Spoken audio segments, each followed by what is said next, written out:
San Antonio Abad. San Antonio nació en una población del Acto Egipto, al sur de Menfis, el año 251. Sus padres, que eran cristianos, le guardaron tan celosamente durante sus primeros años, que Antonio creció en una ignorancia absoluta de la literatura y no conocía otra lengua que la propia. A la muerte de sus padres, cuando Antonio tenía 20 años, heredó una considerable fortuna y el cuidado de su hermana pequeña. 6 meses después oyó leer en la iglesia las palabras de Cristo al joven rico: «Ve y vende todo lo que tienes y dalo a los pobres, y poseerás un tesoro en el cielo». Sintiéndose aludido por esas palabras, Antonio volvió a su casa y regaló a sus vecinos lo mejor de sus tierras. El resto lo vendió y repartió el producto entre los pobres, guardando solo lo estrictamente necesario para él y su hermana. Poco después, oyendo en la iglesia el comentario de las palabras de Cristo: «No os preocupéis por el día de mañana», distribuyó lo poco que había guardado y colocó a su hermana en una casa de vírgenes, que era probablemente el primer monasterio femenino del que se conserve memoria. Por su parte, Antonio se retiró a la soledad, siguiendo el ejemplo de un anciano ermitaño de los alrededores. El trabajo manual, la oración y la lectura constituyeron en adelante su principal ocupación. Su fervor era tan grande que en cuanto oía hablar de algún virtuoso ermitaño, partía en busca de él para aprovechar su ejemplo y sus consejos. De este modo, Antonio se convirtió pronto en un modelo de humildad, caridad, espíritu de oración y otras virtudes. El demonio le asaltó con muchas tentaciones, representándole todo el bien que podía haber hecho si hubiese conservado sus riquezas, y haciéndole sentir todas las dificultades de su condición de ermitaño. Era esta una tentación común del enemigo, que tiende a hacer que los hombres se sientan descontentos de la vocación a la que Dios les ha llamado. Como el joven novicio resistió valientemente el asalto, el demonio cambió de táctica y empezó a molestarle noche y día con pensamientos obscenos. Antonio puso a estos ataques la más severa vigilancia sobre sus sentidos, el ayuno prolongado y la oración. El demonio se le apareció entonces, primero bajo la forma de una hermosa mujer para seducirle, y después bajo la forma de un negro para aterrorizarle, hasta que al fin se dio por vencido y le dejó en paz. El santo se alimentaba exclusivamente de pan con un poco de sal y no bebía más que agua. Nunca comía antes de la caída del sol y en ciertas épocas solo cada 3 o 4 días. Dormía sobre una burda estera o en el suelo. Deseoso de mayor soledad, se retiró a un antiguo cementerio, a donde un amigo le llevaba un poco de pan de vez en cuando. Dios permitió que el diablo le atacara nuevamente ahí en forma visible y que hiciera toda especie de ruidos para infundirle temor. En una ocasión, el demonio le golpeó tan rudamente que un amigo encontró a Antonio medio muerto. Al volver en sí exclamó: «¿Dónde te has escondido, Señor? ¿Por qué no estabas aquí para ayudarme?». A lo que una voz respondió: «Aquí estaba yo, Antonio, asistiéndote en el combate, y como has resistido valientemente al enemigo, te protegeré siempre y haré que tu nombre sea famoso en toda la tierra». Desde que había abandonado el mundo en el año 272, Antonio vivió en sitios no muy alejados de su pueblo natal, Comán. San Atanasio hace notar que antes de él muchos otros siervos de Dios habían vivido en el retiro cerca de las ciudades, y que algunos llevaban una vida retirada sin salir de ellas.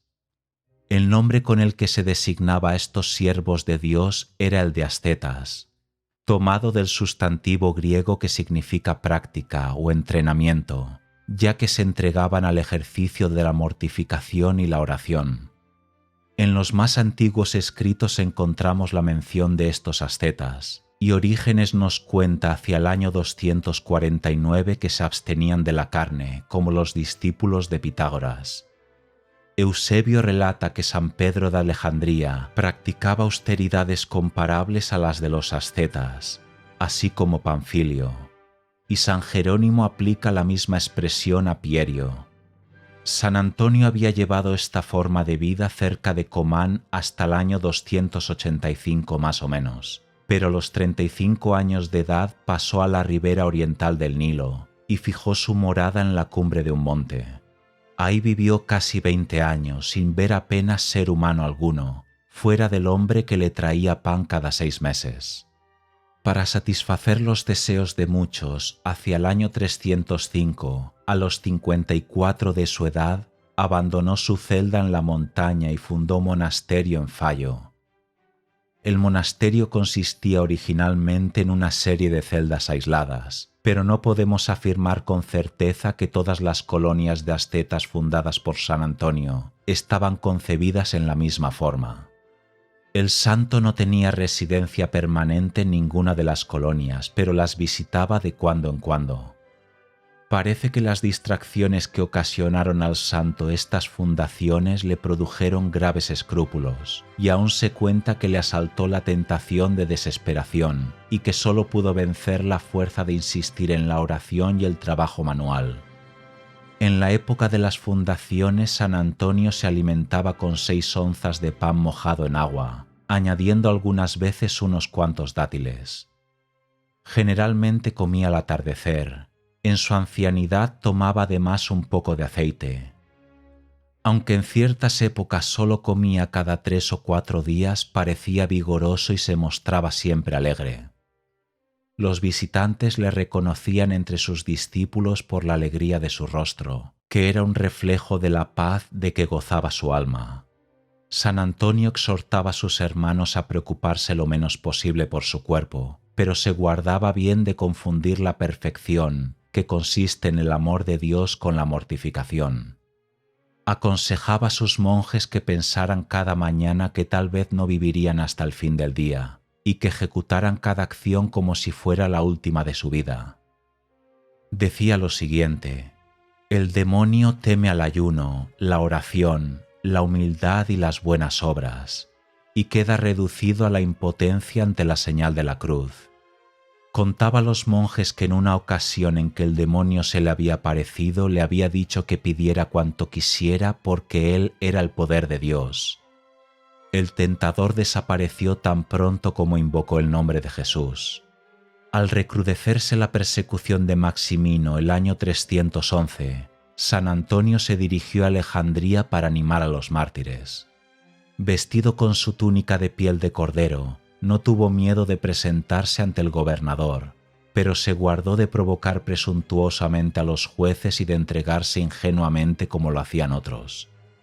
Una vez pasada la persecución volvió a su monasterio y poco después fundó otro llamado Pispir, cerca del Nilo. Sin embargo, vivía generalmente en un monte de difícil acceso con su discípulo Macario, quien se encargaba de recibir a los visitantes. Si Macario encontraba a estos suficientemente espirituales, San Antonio conversaba con ellos. Si no, Macario les daba algunos consejos y San Antonio solo aparecía para predicarles un corto sermón. El santo tuvo cierta vez una visión en la que toda la tierra se le apareció tan cubierta de serpientes que parecía imposible dar un paso sobre ella. Ante tal espectáculo el santo exclamó: ¿Quién podrá escapar, Señor? Una voz respondió: la humildad, Antonio. San Antonio cultivaba un pequeño huerto en la montaña, pero no era este su único trabajo manual. San Atanasio refiere que su ocupación más ordinaria era la confección de esteras. Se cuenta que en cierta ocasión le asaltó la tentación de abatimiento, al sentirse impotente para la contemplación ininterrumpida, pero la visión de un ángel que tejía esteras y oraba a intervalos regulares le hizo comprender que debía mezclar el trabajo con la oración. Por lo demás, el mismo ángel le dijo: «Haz lo que me ves hacer y encontrarás la solución». San Atanasio nos dice que el santo no interrumpía la oración mientras trabajaba. San Antonio pasaba gran parte de la noche en contemplación. Algunas veces, cuando el sol del amanecer le llamaba a sus diarias tareas, el santo se quejaba de que con su luz exterior le oscurecía la luz interior que brillaba en las sombras de su soledad. Antonio se levantaba siempre a medianoche después de un corto descanso y hacía oración con los brazos en cruz hasta el amanecer, cuando no hasta las 3 de la tarde, según cuenta Palladio en Historia Lausiaca. El año 339 San Antonio tuvo una visión en la que le fueron revelados, bajo la figura de unas mulas que derribaban a coces un altar, los desastres que debía causar 2 años más tarde la persecución arriana en Alejandría. Semejante visión le produjo un horror tan profundo que no se atrevía a dirigir la palabra a los herejes, más que para exhortarlos a abrazar la verdadera fe, y echó de la montaña a todos los arrianos, llamándoles serpientes venenosas. A petición de los obispos, hacia el año 355 hizo un viaje a Alejandría para refutar a los arrianos. Ahí predicó la consustancialidad del Hijo con el Padre, acusando a los arrianos a confundirse con los paganos, que adoran y sirven a la criatura más bien que al Creador, ya que hacían del Hijo de Dios una criatura.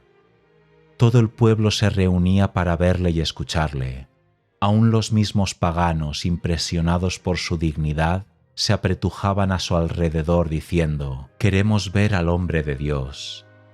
Antonio convirtió a muchos de ellos y obró algunos milagros.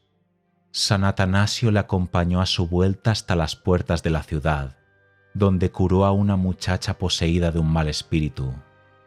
Como el gobernador le rogó que permaneciera más tiempo en la ciudad, Antonio respondió: «Como el pez muere fuera del agua, así muere el espíritu del monje fuera de su retiro».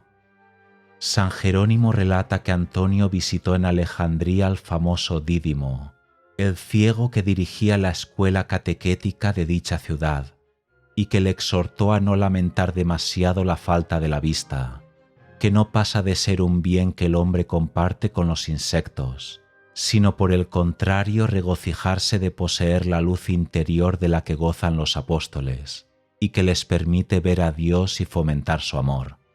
Los filósofos paganos que iban a discutir con él volvían admirados de su mansedumbre y sabiduría.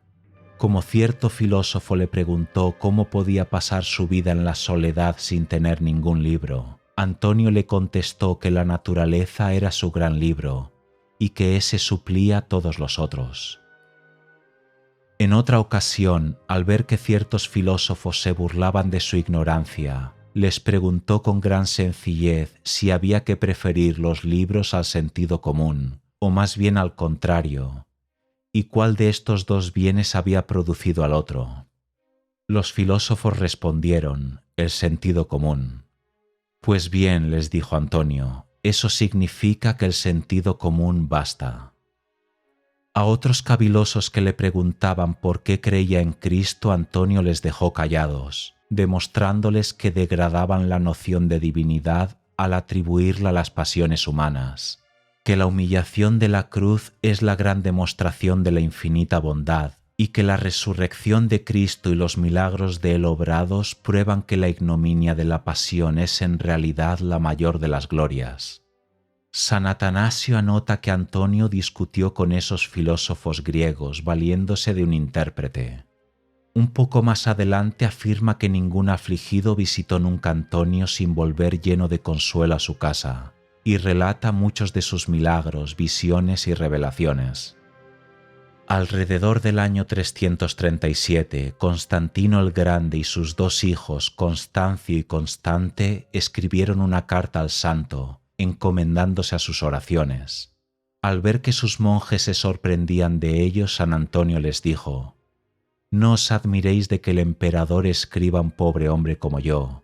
Admiraos más bien de que Dios nos haya escrito a los hombres y nos haya hablado por su Hijo». Antonio decía que ignoraba cómo responder al emperador, pero al fin, importunado por sus discípulos, le escribió una carta que San Atanasio nos ha conservado, en la que le exhorta a no perder de vista el juicio de Dios. San Jerónimo menciona otras 7 cartas de Antonio a diversos monasterios. Una de sus máximas favoritas era la de que el conocimiento de nosotros mismos es la base para el conocimiento y el amor de Dios. Los volandistas copian una carta de San Antonio a San Teodoro, abad de Tavena, en la que el santo cuenta que Dios le ha revelado que tiene misericordia de los verdaderos adoradores de Cristo, a pesar de sus caídas, con tal de que se arrepientan sinceramente. Una regla monástica que lleva el nombre de San Antonio nos revela, según toda probabilidad, los principales puntos de su sistema ascético. En todo caso, su ejemplo y consejos han servido de base a todas las reglas monásticas de las épocas subsiguientes. Se cuenta que San Antonio, al observar la sorpresa de sus discípulos ante las multitudes que abrazaban la vida religiosa, les dijo con lágrimas en los ojos que vendría un tiempo en el que los monjes se regocijarían de vivir en las ciudades, en casas ricas y con mesas bien provistas, y que sólo se distinguirían por el vestido del resto de las gentes, pero que habría aún entre ellos algunos que buscarían sinceramente la perfección. San Antonio visitó a sus monjes poco antes de su muerte, que predijo exactamente, pero se negó a quedarse para morir entre ellos. San Atanasio deja ver que los cristianos habían empezado a imitar la costumbre pagana de embalsamar los cadáveres, hábito que había condenado frecuentemente como producto de la vanidad y la superstición, por lo que San Antonio ordenó que le sepultaran en la tierra junto a su celda de la montaña. Volviendo apresuradamente a su retiro en el monte Colcim, cerca del Mar Rojo, cayó enfermo poco después. Entonces repitió a sus discípulos Macario y Amatas la orden de sepultarle ahí secretamente, diciendo: «El día de la resurrección recibiré mi cuerpo incorrupto de las mismas manos de Jesucristo». Les mandó igualmente que dieran alguna de sus túnicas de piel de cordero y el sayal en el que yacía el obispo Atanasio, como testimonio público de que moría en comunión de fe con el santo prelado, que dieran su otra túnica al obispo Serapión y que conservaran para ellos su cilicio. «Adiós, hijos míos, Antonio se va y no volverá a estar con vosotros». Diciendo estas palabras les abrazó, extendió un poco los pies y murió apaciblemente. Su muerte acaeció en el año 356, probablemente el 17 de enero, día en que le conmemoran los martirologios más antiguos. Tenía 105 años. Desde su juventud hasta esa avanzada edad había mantenido siempre el mismo fervor y austeridad. A pesar de ello nunca había estado enfermo, conservaba la vista en perfecto estado y no había perdido ningún diente. Sus dos discípulos le enterraron según sus deseos. Parece que en 561 sus restos fueron descubiertos y trasladados a Alejandría, después a Constantinopla y finalmente a Vienne de Francia. Los volandistas han editado una narración de muchos milagros obtenidos por su intercesión, especialmente los relacionados con la epidemia conocida con el nombre de Fuego de San Antonio, que azotó a Europa en el siglo XI hacia la época de la traslación de sus famosas reliquias a Occidente. Las imágenes representan frecuentemente a San Antonio con una cruz en forma de T, una campanita, un cerdo y a veces un libro. La cruz parece ser un símbolo de la avanzada edad y de la autoridad abacial del santo, aunque no es imposible que constituya una alusión al constante uso de la señal de la cruz que San Antonio hacía en las tentaciones. El cerdo representaba originalmente al diablo, pero en el siglo XII adquirió un nuevo significado debido a la popularidad de los Hermanos Hospitalarios de San Antonio, fundados en Clermont en 1096. Por sus obras de caridad se hicieron amar del pueblo, que les autorizó en muchas partes a engordar gratuitamente sus cerdos en los bosques. Probablemente 1 o 2 cerdos del rebaño llevaban atada una campanita, o tal vez los porqueros anunciaban su llegada tocando una campana. En todo caso, parece cierto que la campanita está relacionada con los miembros de esa orden, y que de ahí pasó a ser un atributo de San Antonio. El libro representa sin duda el libro de la naturaleza, en el que el santo compensaba su falta de lecturas. Algunas imágenes simbolizan en lenguas de fuego la epidemia del fuego de San Antonio, contra la que se invocaba especialmente al santo. La popularidad de San Antonio, que se debe en gran parte a la prevalencia de esa epidemia, fue muy grande en los siglos XII y XIII. Probablemente por asociación con el cerdo, San Antonio empezó a ser invocado como patrón de los animales domésticos y del ganado, y el gremio de los carniceros y otros se pusieron bajo su protección.